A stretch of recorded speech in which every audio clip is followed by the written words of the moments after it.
Hello and welcome to today's Training Industry Leader Talks on digital transformation and the future of work, sponsored by Biz Library, Get Control, GP Strategies, SAP Litmos, and Sounding Board. I'm Elizabeth Parker, Director of Marketing at Training Industry. So happy you all decided to join us for today's event. Before we dive into our first session, I would just like to quickly review some housekeeping items to help you interact with our speakers and get the most out of today's sessions. Throughout today's event, please feel free to chat your comments into the chat window and submit any questions you have for our speakers in the Q&A window. I'll be monitoring your comments and saving your questions for Q&A towards the end of the session. I encourage you to share the information you received today on social media by following our handle that you see on your screen, which is just Training Industry without the Y. At the end of your time with us, you'll notice a short survey has popped open in your browser. And as always, we greatly appreciate your thoughts about today's event. Lastly, all of our sessions are being recorded and they'll be archived on trainingindustry.com. You'll receive a follow-up email from us with a link to those on-demand sessions as soon as they're available. I know several of you are new to Training Industry, so we'd like to welcome you. Training Industry exists to make connections among learning and development professionals. We offer tons of resources to support your role in L&D through live events like today's virtual conference, as well as through articles on our website, our magazine, conferences, research reports, and our podcast. Make Training Industry your go-to resource for learning solutions by visiting trainingindustry.com. Now, of course, today's event is made possible by our wonderful sponsors. So before we get started with our first session, here's a brief message from SAP Litmos.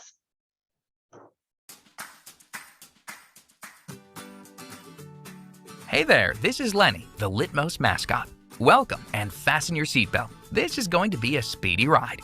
Here at SAP Litmos, we develop e-learning solutions for the world's best performing companies. The Solution Suite is a powerful but easy-to-use LMS and a comprehensive content library. Together, they give you everything you need to power your e-learning programs. I won't take this fast ride into the weeds on features, but trust me, it's one souped-up solution that's ready to take you where you want to go, swiftly and in style. See for yourself with a demo or a free trial.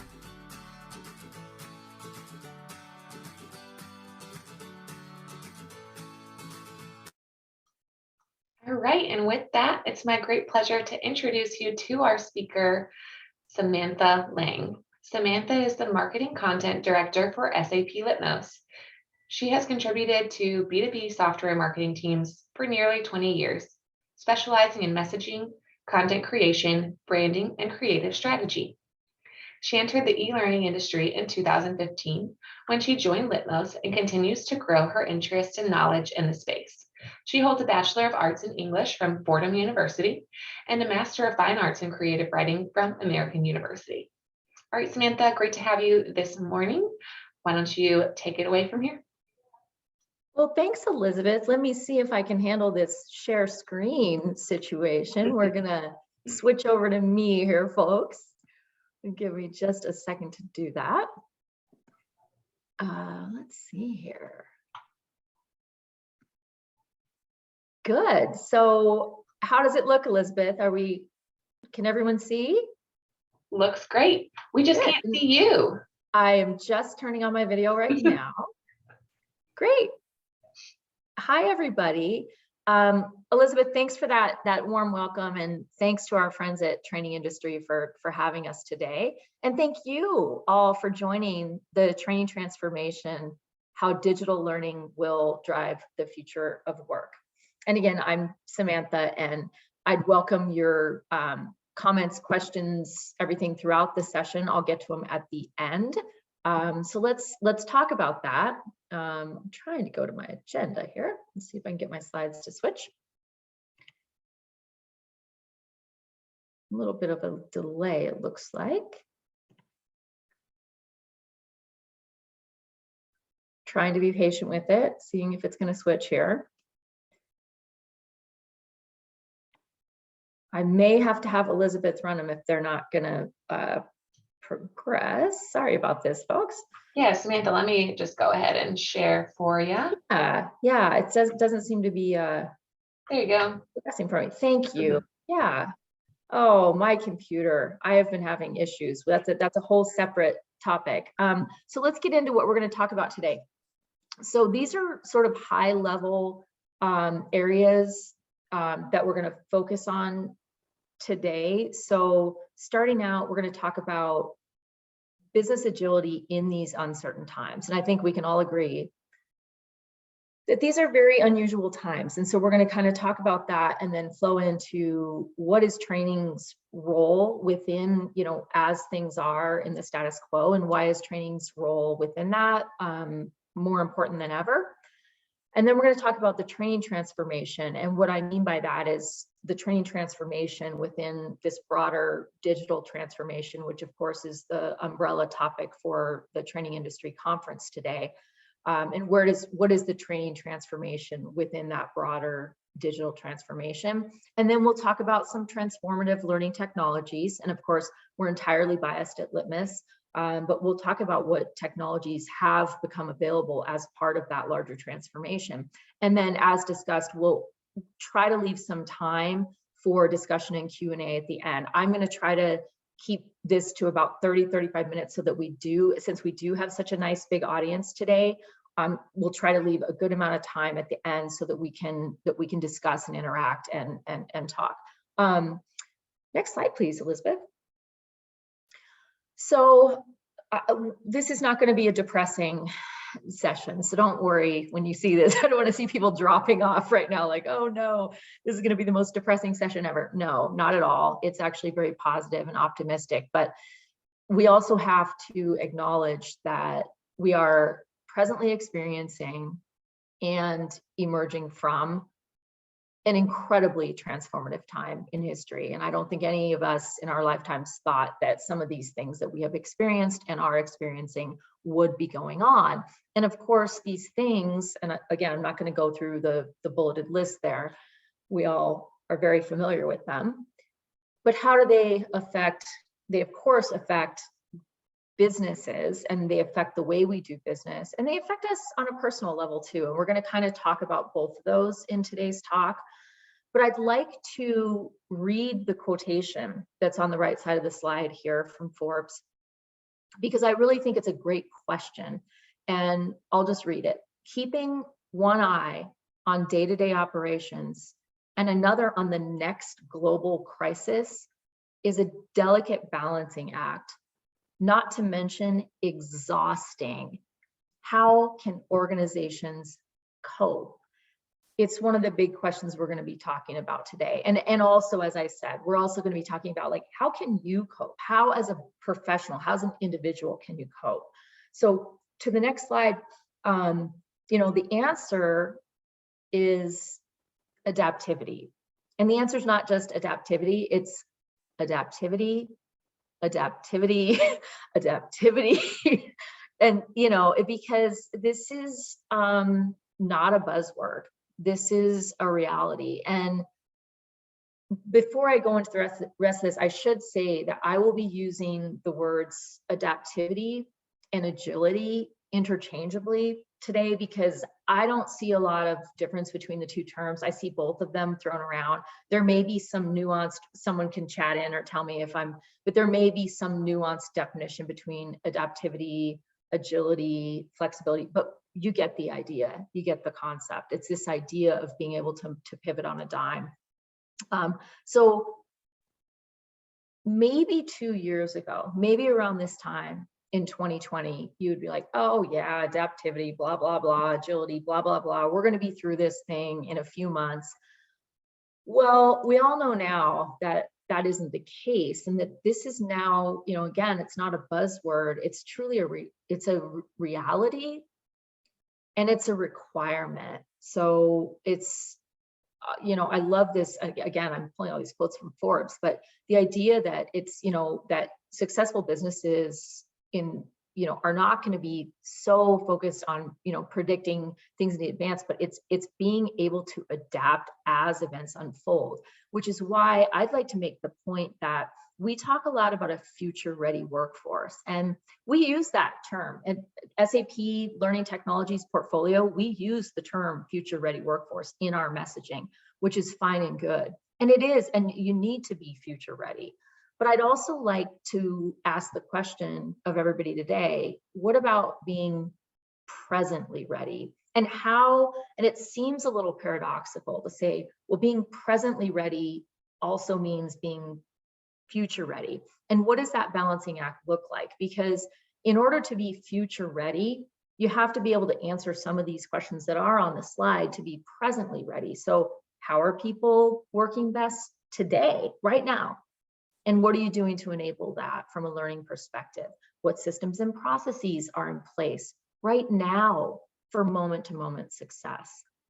And are people supported physically and mentally right now? And I think, this sort of paradoxical question of like, in order to be future ready, you have to be now ready. And it's a big challenge, and that's what we're going to talk about. So let's keep moving on, Elizabeth. Thank you so much. So great quotation, or actually this is from our friends at Fosway Group over in the UK. And this is a recent study that they did, a survey that they did last year. And 50% of HR and L&D professionals cite increasing business agility as one of their organization's most significant business challenges, which is very interesting to me, at least, because we have tons of L&D people on the meeting today. And I would wonder if 5 years ago, that would have been even on your radar as an L&D or an HR person. Would business agility would it even pinged your radar a few years ago? And now it's like, this is one of your top challenges, is being able to create learning programs that enable this adaptivity or agility. And please also, because as Elizabeth already launched a poll at the start of the talk today, but keep this question in mind, because I'm going to ask it again in a little bit about what would you consider your biggest business challenges, and is agility one of them? So just keep the question in mind, and we're going to kind of noodle on it a little bit. So let's keep going. So where does training fit into this? And the exciting thing, I think, for all of us in the learning space is that training has gotten some clout recently. Sadly, as a result of the pandemic in some ways, but training has really risen to this new level of importance, and that's for several reasons. And it's not just because of the change management part. And don't worry, I'm not going to read that long quote from our friends at Training Industry on the right. I've read some of the Forbes quotes. I'm not going to read that one aloud. It's a little longer, but if you can multitask and read it, it's a great quotation. But that it's not just the change management piece, which clearly became critical in the last couple of years to use training to adapt to what was going on in the world and with the global pandemic. But training has also risen to this new importance for some of the other reasons. Keeping people with your company, and I have your in italics for a reason, and that's because the Great Resignation is still underway. What do they call it in the UK? The Big Quit? I think in the US we call it the Great Resignation. Whatever you want to call it, it is certainly still underway. And so there's a new focus in training to use training as an employee retention strategy and tool. So it's something that a lot of people are saying, well, I don't want to stay with a company that doesn't offer me any career development, leadership development, personal, professional development, etc. And so there's a new focus now that training is like, ooh, we are providing such great value to the organization through employee retention. And we all know how expensive it is to replace people. Everyone's seen the stats. It's way cheaper to keep someone and just to be a numbers person. It's way cheaper to keep somebody than to replace somebody. So it's a very, very valuable business tool. And I think even again, a couple of years ago, executives were like, yeah, we have to do our training. It's compliance, blah, blah, blah. Now they're like, oh, this is actually help us keep people. Okay, let's do that. And then moving on, now there's a new focus as the importance of training has risen, is that people have to be happy and healthy. It's a more colloquial way of saying job satisfaction and mental health. And we're going to talk more about that. But if people aren't satisfied, if they don't feel that sense, and if they don't feel mentally, physically healthy, it's not a good formula for success for the organization, much less the individuals. And then properly skilled, this is huge right now. Everyone on the call today probably knows it. This is huge. There was so much upskilling, reskilling, complete changes in people's jobs or returning to a completely different job. So the idea of using training to say, hey, what you were doing 2 years ago, it's completely different now, but do you still want to stay with us? And yeah. Or when people were going from, say working in the field or working in a proper office. Well, how do I work remotely? I don't know. This is a whole different world. And imagine being a manager. How do I manage my people remotely? I used to be able to walk down the hall and say, hey, what's going on with this now? So using training as a way as for skilling and then beyond that, some of these less tangible things like awareness, engagement, involvement, that training has now become a way that it's not just, go out and do your, check the box. Now it's like training is being used as a tool to facilitate some of these very large and important strategic initiatives for an organization to keep people as part of the whole. So, and we can move from there, but these are big. These are tall orders, but it's very doable. So, and we can move to the next one, Elizabeth. Thank you. Agility today, agility tomorrow. This is, as was mentioned in the other slide of, adaptivity. This isn't a finish line game. This isn't a checkbox game. There's no, final winner on the scoreboard. This is something that is an ongoing challenge. And in my opinion, and those of us at Litmos who, are looking at e-learning from, a strategic level, this is something that's going to continue. And then I want to bring in the technology aspect. So this is where we've been talking about the people aspect, but the other side of it, and especially because today's talk is about digital transformation, you bring in the technology side of it. So it's both. In the day and age that we live in, it is both. So you have to have the people side and you have to have the technology side for success. So I like this. So our organizations are only as strong as the continual, keyword being continual, adaptivity of their people and technology ecosystem. So staying competitive can't mean, you could have the best experts in their jobs, people who are super expert in their job and love it. But if you don't enable them in this day and age with the technology to support those capabilities, it's not a winning formula. And on the flip side, if you have the best technology ecosystem in the world, your systems all integrate with each other and it's all the most streamlined, cutting edge systems, but your people don't know how to use them or don't feel comfortable using them, or they're afraid that they're going to mess something up. This is reality, right? Especially those of us who work in tech, you're like, I don't want to mess anything up. And what if I hit this? I don't want to delete anything. If people aren't trained to feel like the technology solutions are supporting their roles, and then their roles basically enabling the technology solutions to support the business, this is the teeter-totter of success these days, is you really, really need to have both. And Elizabeth, as we go to the next quote, I love this because in the coming years, survival, and this is i.e. business continuity. This isn't just success. This survival, business continuity and success will rely on people and machines.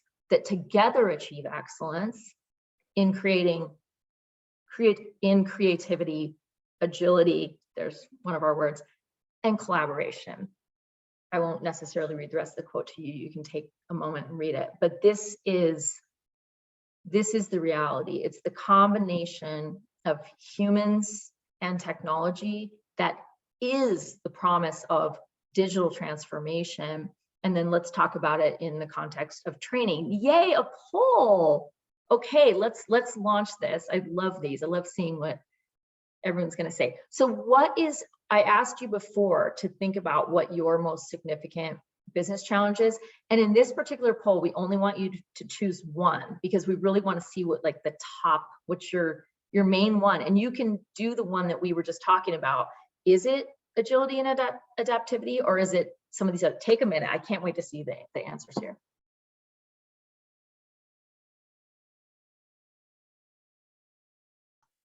I'm not allowed to vote, by the way. It says host cannot vote. Not allowed to vote. We can't have you skewing the results. I skew the results. All right, everybody, let's take maybe another couple seconds to put in your response here in our first poll question for Samantha. Yeah, and please respond. Let's get a nice, discussion going so that we have, some real world stuff to talk about. Yeah, absolutely. We've got almost 3/4 of our audience putting in a response so far. So let's give everyone 3 more seconds. Ready? 3, 2, and 1. All right, let's see what everyone has to say. Okay.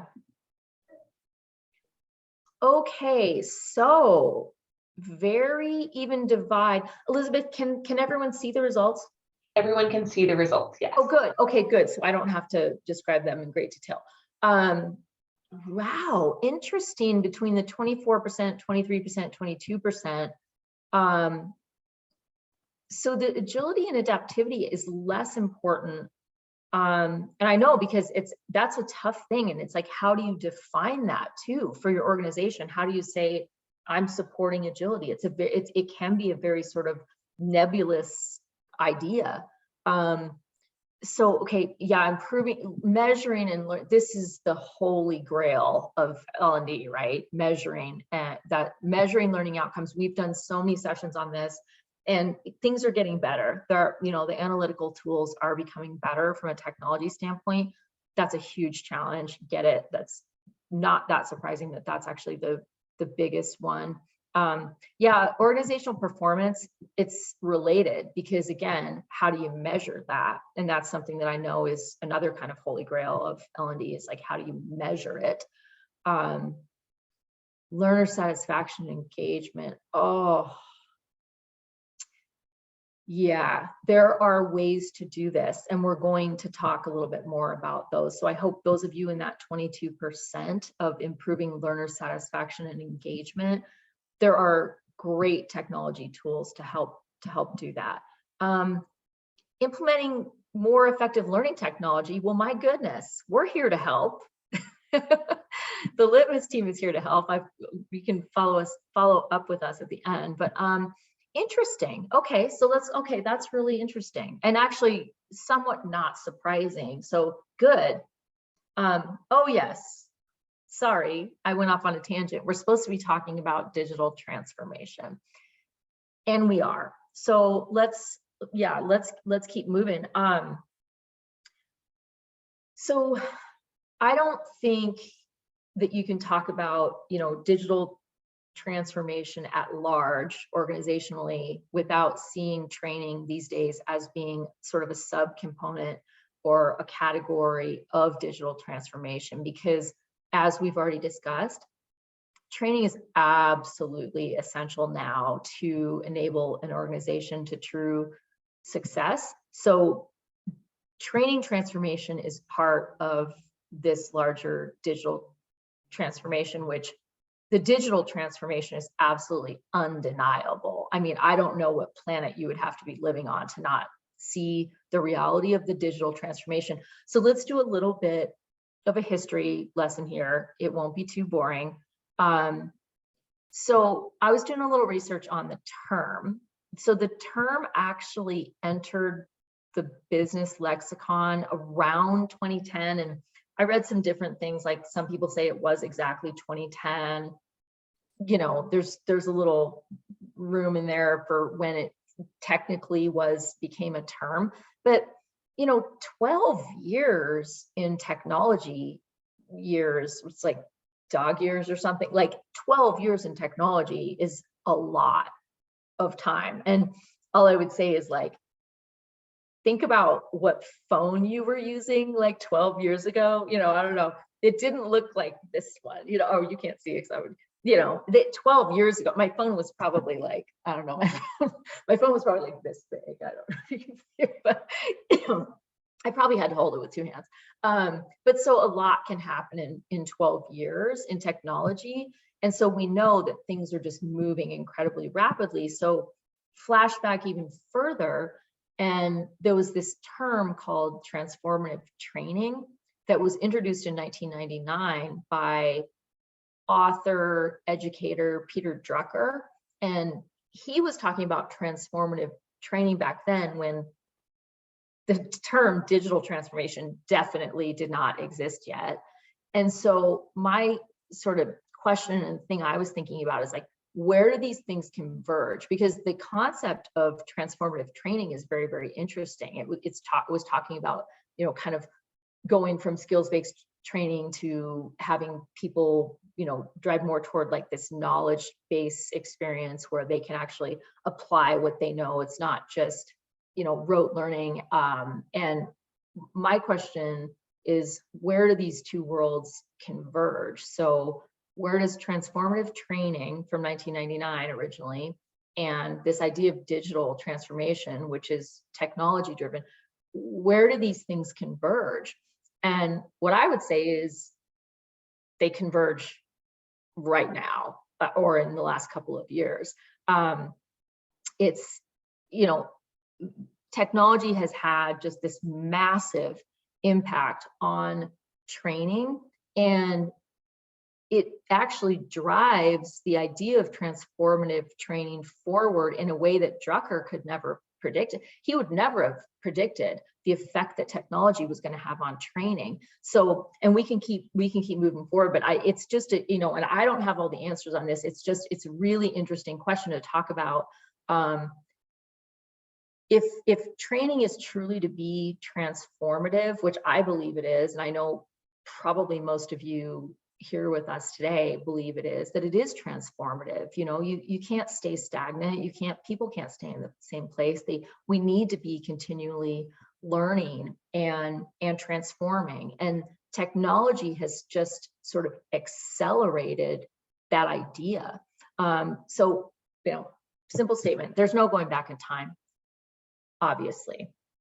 And sure, maybe this year, next year, we are seeing some companies that are going, and I don't want to say back because it's not back in time, but they are returning to more in-person training, starting to bring that mix back in. But from the studies that I've read and some of the analyst partners that we at Litmos work with, the research is showing that it's never going to go back to pre-pandemic numbers as far as in-person. That most companies are just, the pendulum swung all the way out here. Sorry, you can't see with my background, but the pendulum swung all the way to the right as far as all digital. And yeah, now hopefully we're returning to normal, but the data is showing that it's not going to swing all the way back left. As far as, you know, IELTS, like in-person training used to be the number one go-to most popular thing that companies did. The data is now showing that that's not going to return all the way. Now, sure, it might swing more toward the middle, but that now, you know, because of the lessons that have been learned from technology and from switching to digital, which is, you know, the whole point of the talk today, is that companies learned a lot of lessons about, because they were forced to, about really what is effective. And we can go to the next one, Elizabeth.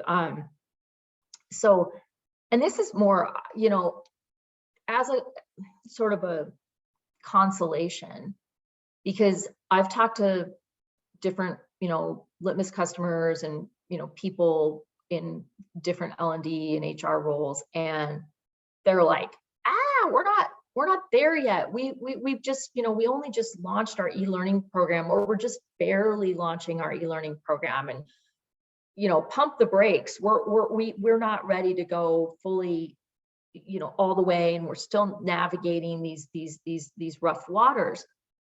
Yes, absolutely. And I think those of us who come from the technology side, we think, oh yeah, just bing, bang, boom, just, go E. And a lot of companies are like, whoa. And I even saw some things pop up in the chat. It's like budget, resources, staff. We don't have people who are trained to do this stuff.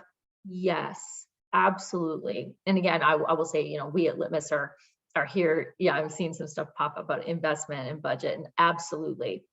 And that's why actually, if you, in the second bullet there, it's like, it's difficult. Just because we're saying it's doable doesn't mean that it's not difficult. So I don't want anyone to think that, we in the e-learning space are being flippant about like, oh yeah, just get it done.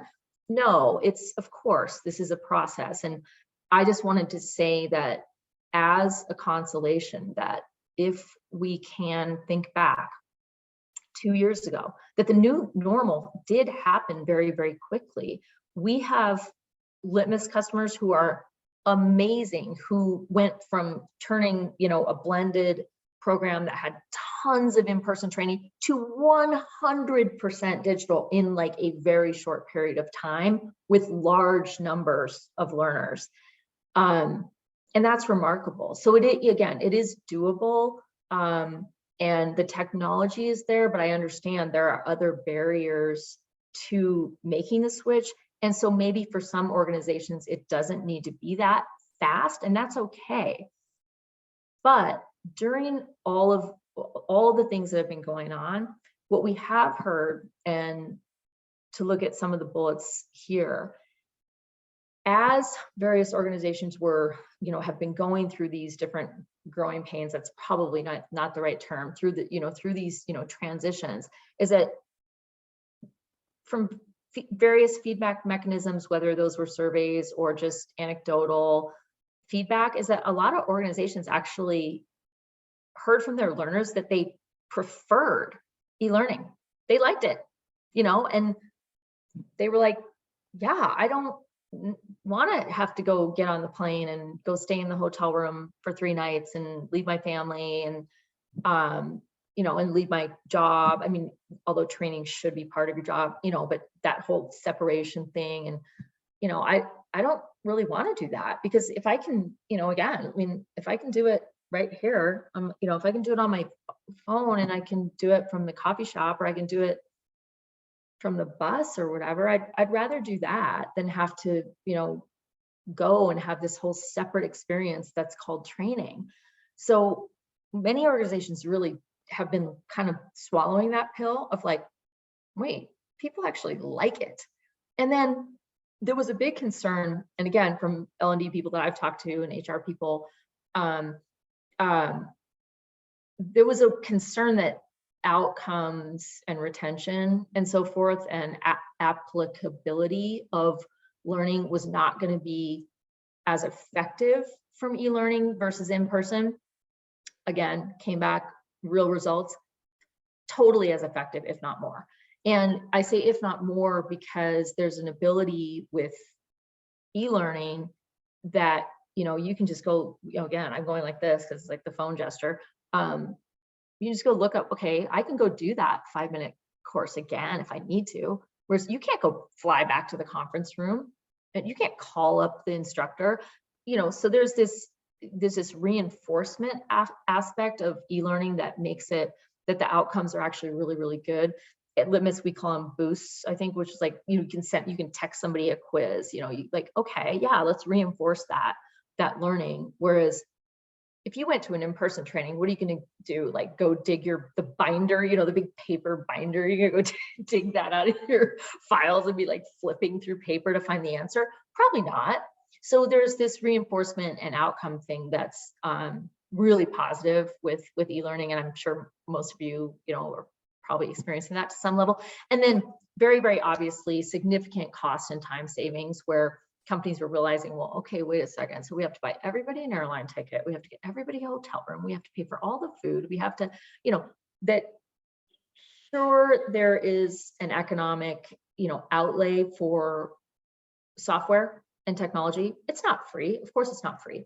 But the ROI over time is inarguable, that it's usually much less expensive to provide digital learning versus all this in-person stuff. And then I won't even get in, Earth Day is Earth Day today? I think Earth Day is today. Let's not even get into like the environmental factor of all that stuff of planes and conference rooms and all that.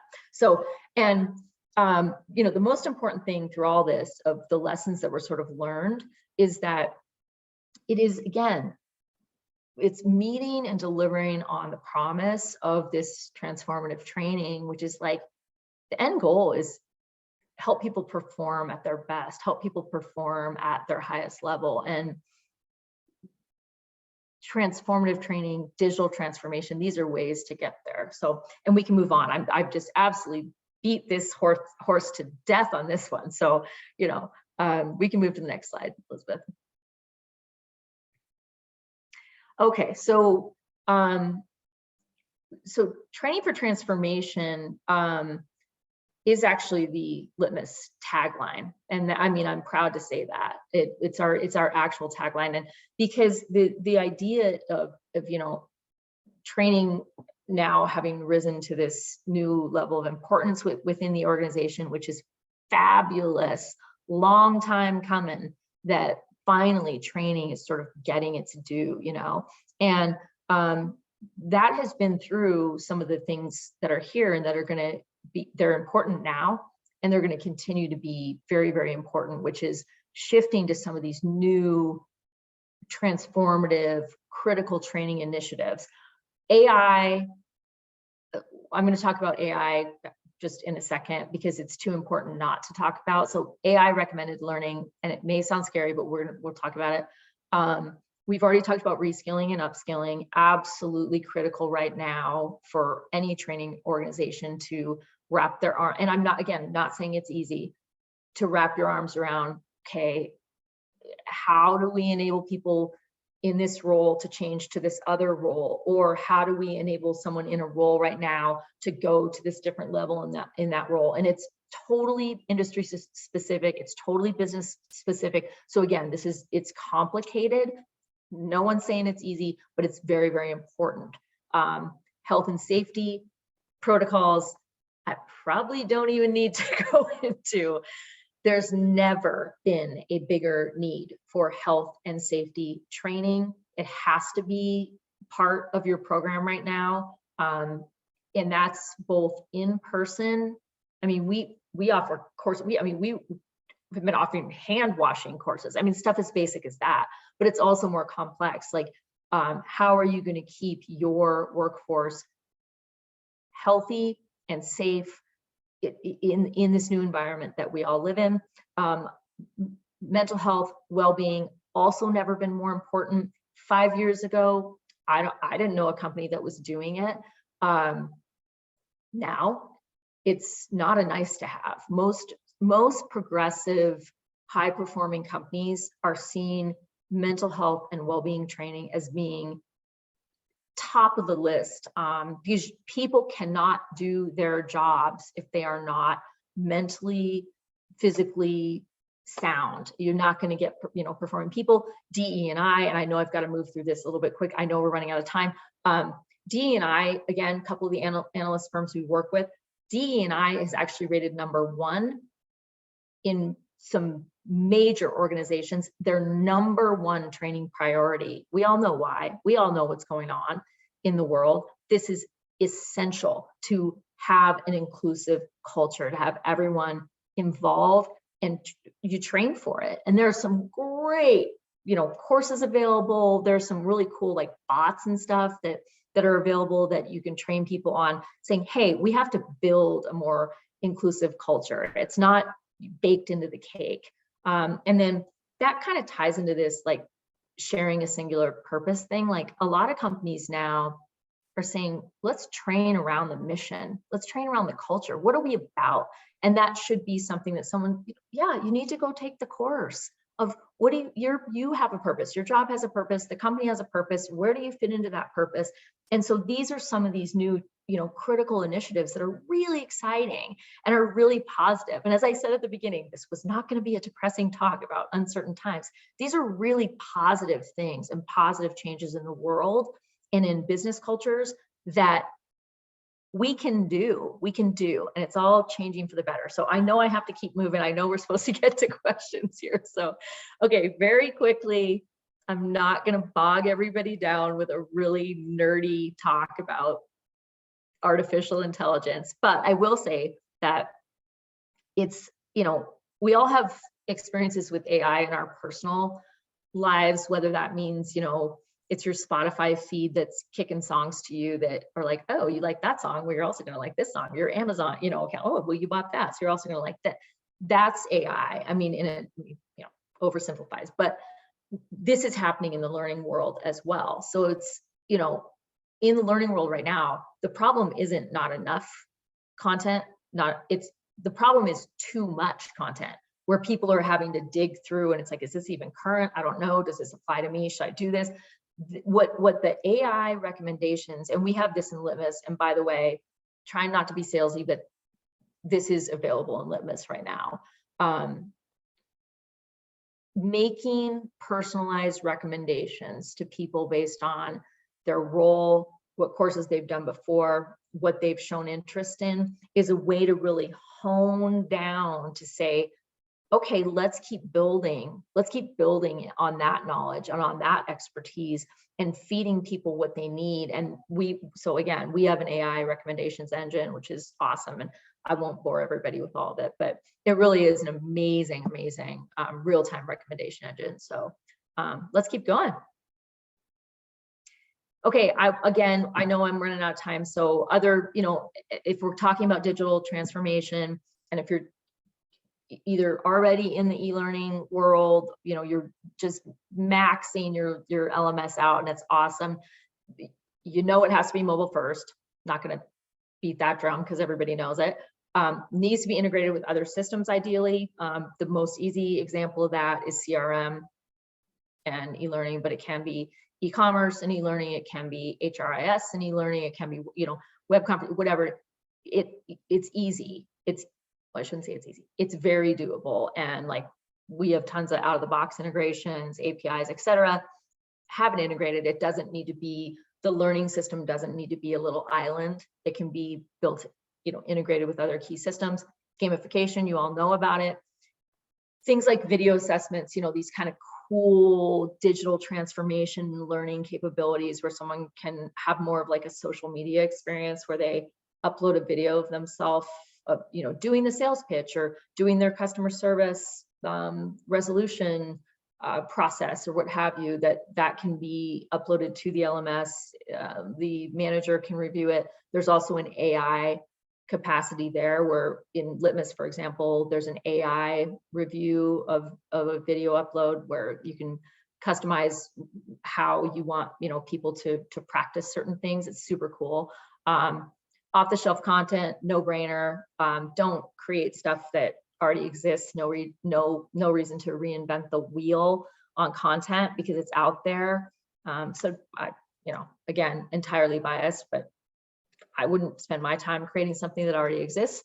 And then the reporting and analytics. And again, like I said before, this is the holy grail of learning, right? I mean, to be able to report meaningfully on what your learning programs are doing, both on an individual level and for the organization. So, okay, I think we need to move on. I'm gonna just, last thing, and I'm gonna skip the last thing, and this is just very timely and very apropos, is that in March of this year, so just last month, we at Litmos released this brand new digital transformation content collection. So we sell courses out of what's known as SAP Litmos Training Content Library, which is a huge off-the-shelf library. I mean, we're talking like over 3,000 courses and constantly growing.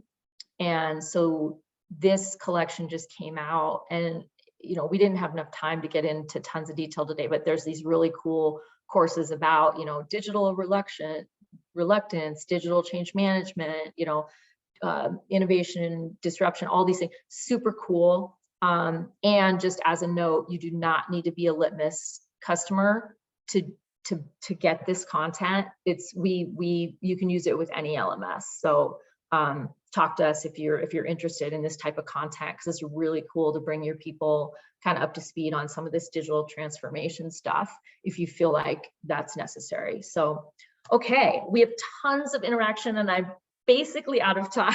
So let's take a final poll and then we're going to jump right to questions. So, okay, great. So I love this. No, this one you get to do multiple choice. The other one we limited you to one. So this one you get to answer as many as you want. And I love it. Some of the feedback that's coming in. Thank you so much for your interactions. My goodness, we have tons of awesome questions, and thank you for whoever just said, these are exciting times. And I agree, they're exciting times for L&D. It's super cool. The training transformation within the digital transformation. I mean, this couldn't be any more exciting. And that's why I said it wasn't going to be a depressing talk. So let's see, I'm dying to see this. So. All right, everybody, go ahead and submit your responses here in our last poll question before we jump into some Q&A. All right, let's wrap it up here in 5, 4, 3, 2, and 1. Here we go. Oh, I feel like a kid at Christmas. Oh, wow. Okay, so everyone can see this. This is cool. So great integrations. Go, people. That is fantastic. That's like one of the big blocks to knock down. That's great. 72% are already doing LMS integrations. That's really fantastic. Off-the-shelf content. Thank you for, like I was saying, I mean, don't recreate the wheel. You people are busy enough. You don't need to be, self-authoring everything when you can just buy it. Mobile, go. It's interesting. We did a study last year and I was shocked to see that the people who were mobile, L&D people that actually had mobile programs was shockingly low. So that's great to see. 54% are already doing mobile. Gamification, awesome. It's just fun, friendly competition. 17% at AI, that is really fantastic to see. Well, okay, great. I hope that's interesting for you all too, to see what your peers are doing.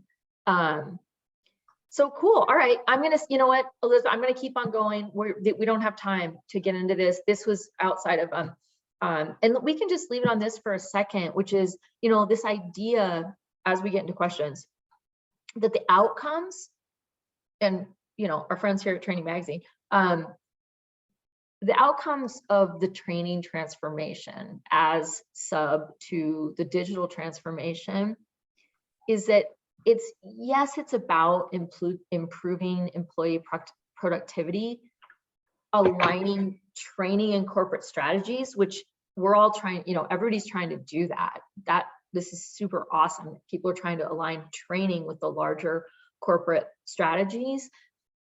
But that, again, it comes back to this idea in the last sentence there. It comes back to the idea that you're enabling employees to perform at a higher level, which absolutely, if you have people performing at a higher level, what do you think is going to happen to the organization? The organization inevitably is going to perform at a higher level. And that is what is just the coolest outcome. So it's for people and it's for the company. So, all right, let's go. We'll go to the call to action slide here. And then Elizabeth, can we do like maybe a couple of questions? Absolutely. Yeah, we're up against time, but I definitely wanted to squeeze in maybe 1 or 2 questions here. there's been a theme throughout what I'm seeing kind of in the chat and some of the Q&A. So I think this question summarizes it pretty well. How do I convince leadership about training's importance and value to the organization if they haven't caught up with this stuff yet in terms of like digital transformation and investing in digital transformation? And specifically, you know, have there been any studies around ROI that we could use? Well, yeah, this is a question that we see a lot at Litmos. And first of all, it's unfortunate if you know, I mean, you know, just between us, if your executives haven't caught on to this yet, you know, shame on them, but it is a reality. So one thing that our head of training, Mike Martin, who does a lot of these talks and stuff, he always says, as a head of training, he says, you need to speak their language.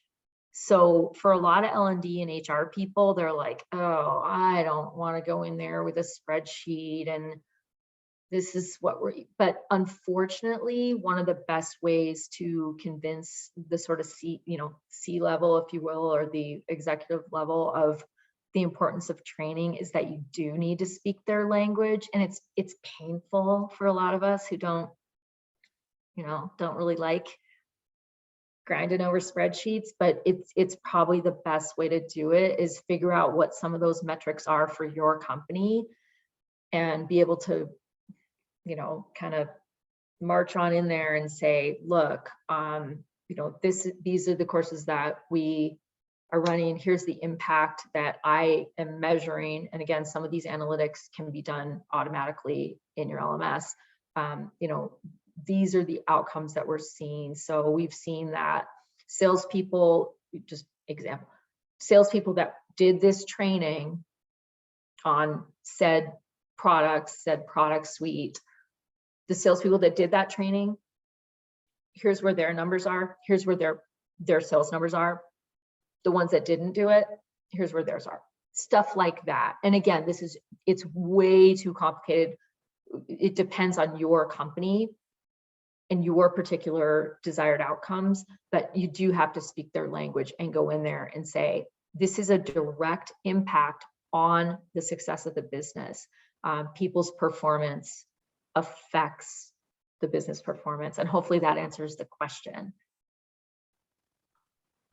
Thanks, Samantha. All right, how about one more question? This one came in from Catherine kind of early on. You know, in terms of digital tools and implementing those in your organizational training, where does coaching then fit in? Yeah, I mean, coaching is a key part of it. And I think maybe like the old definition of coaching is that it had to be in person. And that's great if you can do that, if you can do in-person coaching as sort of a segment of your larger training program, absolutely. But we're even seeing, you know, again, like Litmos integrates with all the big web conferencing providers with Zoom that we're on right now. Coaching can be virtual too, you know, and you can schedule one-on-one coaching and then have it be a part of your quote unquote digital program.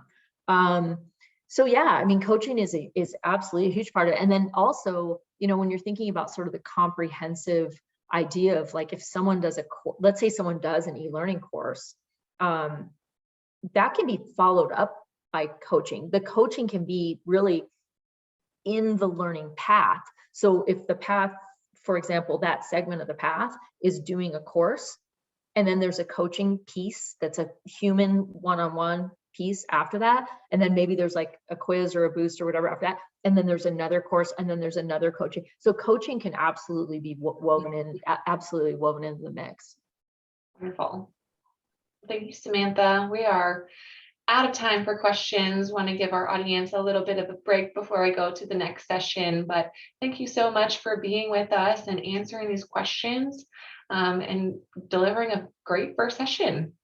Well, thanks. And just, on that last slide there, if anybody wants to reach out, you saw some of the, obviously you can always hit Litmos up on our social channels, but if you want to send a note to me, the easiest way to probably do that is just send an email to marketing@litmos.com. So we'd be happy to continue the discussion, or hit us up on LinkedIn or whatever. But if you want to send an email, send it to marketing@litmos.com. And I look forward to continuing the conversation. So thanks everybody for being a super lively audience. Awesome. Thanks for that, Samantha. Thank you. Okay, everybody, up next, we have Shannon joining us from Biz Library for her session on Learn Fast, Succeed Faster. So that should be a great session. Shannon, are you with us? I am, Elizabeth. Excited to be joining you. Hi. Awesome. Well, we're looking forward to your session. We've got about 5 minutes until that gets started. So everybody take a quick break and we will see you back here soon. Sounds great.